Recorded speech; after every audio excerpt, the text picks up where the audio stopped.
종목은 웬만하면 시장을 이기기 쉽지 않은 구간이 있어요. 특히나 오늘처럼 시장 자체에 엄청난 매도 에너지가 나오면서 지수를 눌러버릴 때는 한 2,800개가 넘는 종목 중에 거의 손에 꼽을 정도만 양선을 보인다는 거죠. 내일도 이럴까요? 라는 질문을 던진다면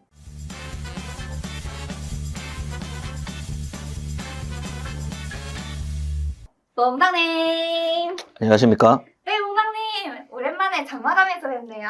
라이씨 왔어요? 네. 라이씨는 내가 생각했을 때 뭔가 사건 사고 앞뒤에서 출연하는 경향이 있어. 그런 것 같네요. 그죠? 네. 저번에도 다 회피했죠? 네, 오늘도 회피했죠? 맞습니다. 촉이 있어. 운이 좋았습니다. 오늘 장마감 시간이잖아요. 대표님이 오늘은 한 달 전부터 정해놓은 선약이 있었어요. 그래서 방송을 찍기 전부터 저한테 2번, 3번 전화해가지고 정말 죄송하다. 오늘 같은 날 본인이 직접 장마감을 해야 되는데 이 약속을 뺄 수가 없어서 아주 죄송하다는 말씀을 꼭 전해달라고 먼저 서두에 전해달라고 말씀을 하셨고요. 제가 뭐 미약하나마 대표님이 장마감 하는 거 한 10%밖에 못하겠지만 그 정도라도 오늘은 제가 장마감을 하려고 합니다. 오늘 전체적으로는 우리의 감정선을 많이 건드는 날이었기 때문에 조심스럽게 한번 해보겠습니다. 자, 장을 한번 볼게요. 자, 일단 첫 번째는 돈의 흐름을 한번 보죠. 자, 개인이 오늘 거래소를 2조 매수했습니다. 그대로 이 물량의 거의 대부분은 1조 5천억이 넘는 물량은 외국인 라인에서 매도가 나왔고요. 나머지는 기관이었습니다. 외인이 오늘은 현물 시장에서 거래소도 많이 팔았고 선물 시장에서도 2조 1천억이나 되는 매도세를 출현시켰기 때문에 현물과 선물을 동시 매도하면서 하방 압력을 크게 그리는 날이었어요. 재료적 측면에서 우리가 한번 이야기해보면 원래 미장은 어느 정도 흔들림이 발생을 하고 있었어요. 지수가 S&P 500은 상단을 뚫어내지 못하고 항상 막히는 구간이었고 점점 횡보하거나 이런 추세에서 기술주 라인의 움직임들이 조금씩 계속 약해지고 있었어요. 그러던 와중에 이제 트럼프 대통령이 추가 관세 관련돼서 코멘트를 한번 딱 던진 겁니다. 그래서 트리거 역할을 했는지 미장에서 어제 필라델피아 반도체 같은 것들은 6% 밀렸고요. 엔비디아는 어제 8%까지 빠졌습니다. 테슬라는 진작에 추세를 하방으로 그리고 있었고 그래서 기술주 라인의 심리 단계를 깨는 흐름이 나왔기 때문에 거기다 트럼프가 한마디를 딱 얹으면서 오늘 우리나라도 그런 움직임들이 촉발됐던 계기가 됐던 것 같아요. 근데 준비하는 자와 준비하지 않는 자가 갈리는 날이거든요. 그리고 습관에 대한 기준으로 하는 자와 오늘 감정선대로 매매를 한 자가 오늘 딱 갈리는 날이에요. 그 이야기를 한번 해보자고요. 자, 일단 코스피는 마이너스 3.39 하락 마감에서 큰 음봉을 한번 그려갔습니다. 거래량도 좀 더 나왔기 때문에 아직은 잔잔하는 여진 구간을 조금 더 우리는 지켜봐야 될 것 같고요. 이제 개인이 오늘 진짜 압도적으로 물량을 많이 샀는데 떨어지면 매수를 하는 개인의 아주 일반적인 그 매수 특성상 지금 한 일주일 조금 더 넘는 기간 동안 개인이 코스피나 코스닥을 다 사고 있는 중인 것 같아요. 오늘은 그게 제일 큰 물량이 사진 날이었겠죠. 여기서 한마디 이야기할 수 있는 건 V자의 오른쪽을 기다리자 이 이야기 할 수 있겠죠. 코스닥은 오늘 마이너스 3.49% 하락했습니다. 기존은 거의 똑같아요. 여기도 개인의 매수도 똑같고요. 양시장이 다 동일한 모습이었습니다. 자, 개별적인 자료인데요. 이게 2월 25일자 우리가 새벽마다 공부하는 미라클 모닝의 자료입니다. 그 당시에 저의 키워드는 변동성이 커지고 있는 걸 준비하자였어요. 그래서 지수단을 올려놓고 241선 위에 올라와 있는 지수단을 하나 캡처해 놓고 이것들이 조정이 만약에 들어간다면 트리거는 저도 몰랐지만 조정이 들어간다면 어느 단위로 우리가 생각을 해야 되냐 이런 식으로 미리 공부해 본 거예요. 코스피 200의 60분봉의 볼린저 밴드의 설정상 최근에 한 6거래일이 상단선을 나가는 모습이 나와서 이제 회귀 전략으로 하단이 그려갔을 때 올라오는 중심선과 어느 지표가 만나서 가격을 그려갈까라는 질문을 던져본 거예요. 가상으로. 그럴 때 2650단에서 2550단 한 100포인트 빠지는 정도랑 코스피 200에서는 350 정도에서 340 정도를 일단은 가시권용으로 공부를 거꾸로 한 거죠. 이게 만약에 발생한다면 나는 어떻게 하지? 라는 공부를 했던 날이었어요. 오늘 같은 날을 생각한 건 아니에요. 하지만 미리 준비하는 사람들은 그때 공부하면서 일단 첫 번째 물타기 하지 말아야지, 두 번째 현금을 쓸 때가 됐구나, 이런 식으로 준비하는 신호를 주는 하루였던 거예요. 똑같은 날이지만 어떠한 기준과 어떠한 전략을 갖고 있는지에 따라서 양시장을 느끼는 포지션에 따라서 많이 다른 날이었다는 거죠. 한번 보겠습니다. 코스피 200 종목으로 가면 시가총액 1위인 삼성전자는 마이너스 3.20% 하락 마감했습니다. 그런데 우리는 원칙이 있죠? 자, 어떤 원칙이죠? V자의 왼쪽에서는 큰 물량을 넣지 마세요. 여기도 졌고, 졌고, 졌고, 졌습니다. 종가가 안 올라오죠?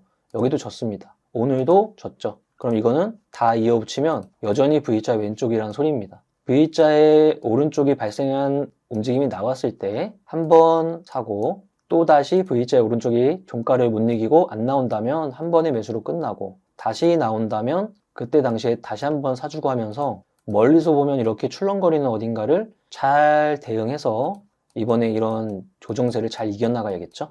그런 얘기를 하는 겁니다. 그래서 여기서 한 가지, 물타기는 아무 때나 하는 게 아니다. 이 이야기를 하나 드리고 싶고요. 나머지 밑에는 뭐 비슷하겠죠. SK하이닉스도 마이너스 4.5% 하락 마감을 하는 모습이었습니다. 엔비디아가 8%인데 SK하이닉스가 4%면은 생각보다는 방어가 좀 되고 있는 건가요? 그런데 아직은 안정화가 덜 됐으니까 여기도 V자의 왼쪽이 진행되고 있다고 생각하면 될 것 같아요. 최근 들어서 강했던 2차전지도 오늘은 시장을 이길 수는 없었습니다. 2차전지도 마찬가지였고 바이오도 마찬가지였고요.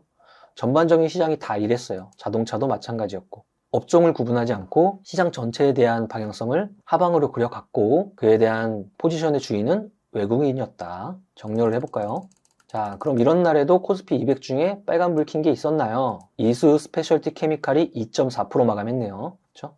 자, 여기서 우리가 느낄 건 또 한 가지가 있어요. 보통 오늘처럼 거래 대금이 많이 터지고 심리를 건드리는 이런 날이 오면 개인들이 일단은 물타기 로직이 들어가기 굉장히 쉬워요. 근데 저는 의식적으로 이런 날 어떻게 하냐면 이런 날에도 양선을 보이는 종목이 있다고 해서 거기를 먼저 봐요.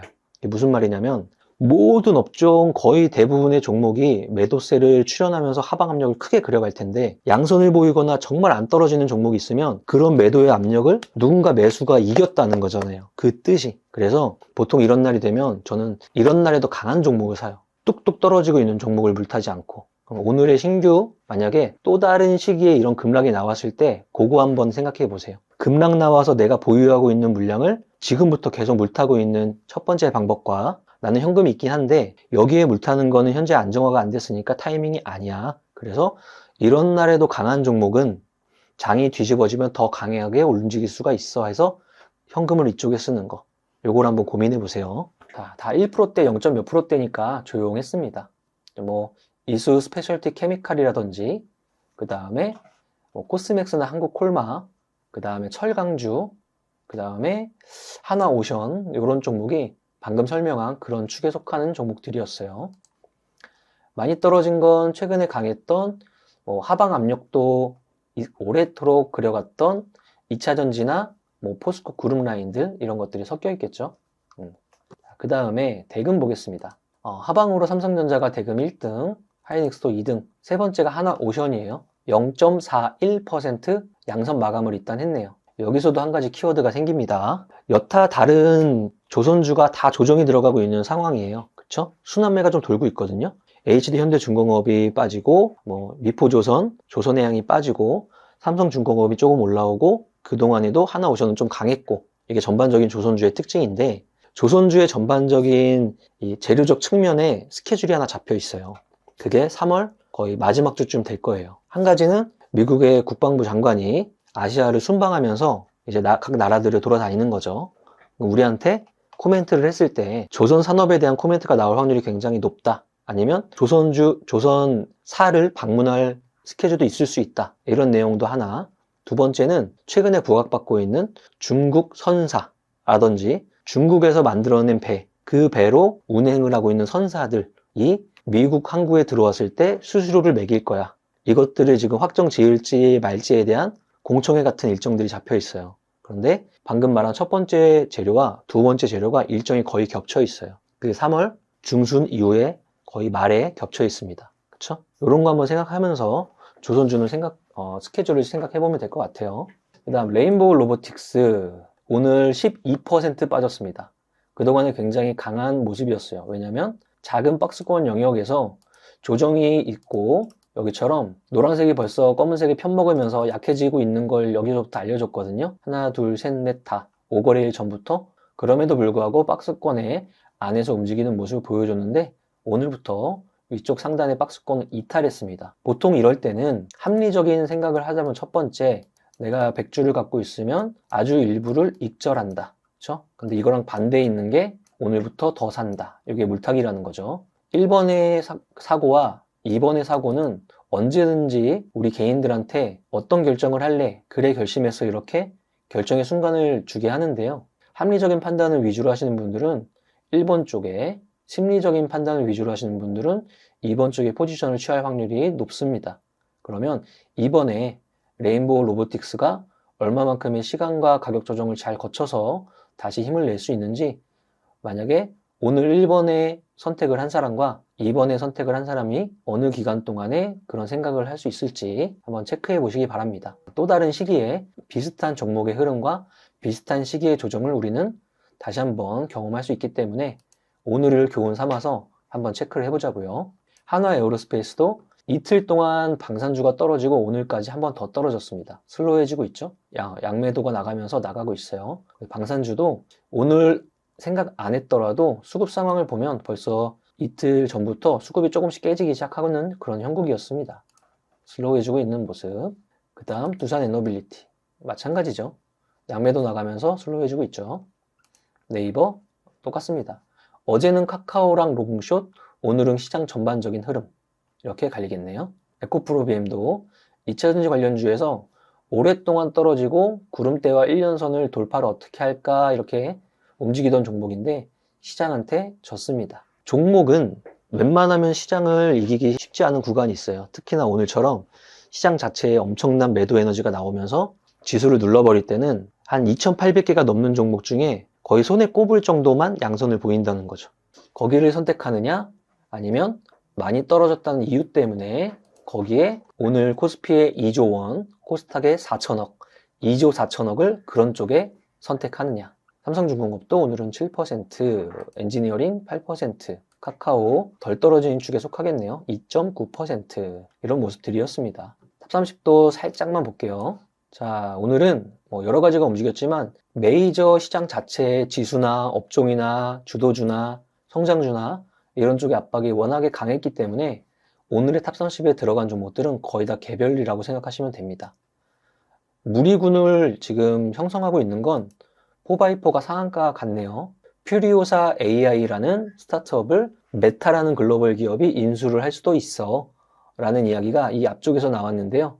그게 오늘 재부각 받으면서 다시 한번 움직여줬습니다. 보통은 4x4 아니면 창투사들, 여기 DSC 인베스트먼트, 그렇죠? 요런 엑스페릭스, TS 인베스트먼트 이런 애들이 대부분이 퓨리오사라는 재료 때문에 움직이는 모습이었고요. 중간에 또 하나 눈에 띄는 것들은 이제 조기 대선에 대한 가능성들 때문인지 안 보이던 종목군들이 유라테크라든지 이런 종목군들, 프롬파스트, 대주산업 이런 애들은 전형적으로 옛날로 치면은 세종시 관련주, 수도 이전 관련주 이런 이미지를 띠고 있는 정치 관련주 섹터입니다. 그래서 퓨리오사 AI 관련주라든지 정치 관련주라든지 이런 면면을 한번 쭉 보면은 완전 개별주였구나. 이렇게 우리는 오늘의 탑30을 정리를 해볼 수 있을 것 같습니다. 자, 정리해서 마무리해보죠. 양 지수는 오늘 돈이 강력한 매도세를 출현하면서 하방 압력을 크게 받았어요. 내일도 이럴까요? 라는 질문을 던진다면 크기는 당연히 줄어들 수밖에 없어요. 오늘처럼 조 단위로 연속적으로 나오진 않아요. 단 방향성은 아직은 모르겠어요. 그러면 방향성이 바뀐다는 거는 지수로 치면은 전일자의 종가보다 조금 높은 위치에 올려보려고 할 거고, 그 다음 오늘 매도세로 치면은 외인과 기관이 양시장을 다 매도한 게 매수세로 변하려고 할 테고, 그 다음 종목으로 치면은 종목도 종가보다 높이 올려오려고 할 거고, 개인이 팔고 외인 기관이 살려고 하는 그런 특징점이 생기겠죠. 그런 특징점이 여기저기서 좀 나올 때 시장은 많이 안정화를 찾을 테니까 소중한 돈을 그때 가서 분할로 쓰자고요. 그렇죠? 이번에 하락을 너무 심리적으로 받아들이지 마시고 이것도 회복할 거예요. 당연히. 우리나라 시장은 바이더 딥을 할 수 있는 때가 있고 바이더 딥을 하면 안 되는 때가 있는데 저 개인적으로 아직까지 우리는 바이더 딥을 할 수 있다고 생각해요. 그러니까 오늘은 바이더 딥이 나오고 있는 환경이 조성된 거고, 여기서 잘 평단가를 관리해서 다시 한번 시장이 움직여줄 때, 이번에 움직임을, 교훈을 잘 얻어서 다음번에 유사한 패턴들이 나왔을 때 첫 번째에서 행동했던 거랑 다르게 행동한다면 오늘의 이 심리적 압박을 줬던 날들이 결국은 그때 가면은 참 그랬던 적도 있지. 공부했길 잘했네. 그때는 마음이 많이 힘들었는데 결국은 모두 다 지나간다. 다시 온다. 이런 게 맞았어. 이런 생각을 할 때가 또 올 거라고 생각합니다. 그래서 오늘은 본인을 자책하는 날이 아니에요. 그런 날이 아니고 장은 그래서 끝났고요. 맛있는 거 많이 먹고 이 감정선을 올리는 날입니다. 그래서 오늘은 공부를 하루 쉬어도 되니까 공부 하루 쉬시고 맛있는 거 많이 드시고 플러스 에너지를 많이 줄 수 있는 운동이라든지 독서라든지 이런 걸로 마음을 잘 다스리면 좋지 않을까 생각합니다. 오늘 장마감은 이 정도로 마치고요. 또 이런 날도 우리는 똑같이 행동하니까 저는 라이브 방송하러 가보겠습니다. 오늘 고생 진짜 많이 하셨고 금방금방 시장은 또 회복을 할 테니까 오늘 너무 크게 마음 쓰지 마세요. 대표님도 아주 미안하다고 꼭 다시 한번 말씀드리라고 전달해 주셨습니다. 좋은 날은 또 옵니다. 이제 봄이니까요. 여기서 마치겠습니다. 감사합니다.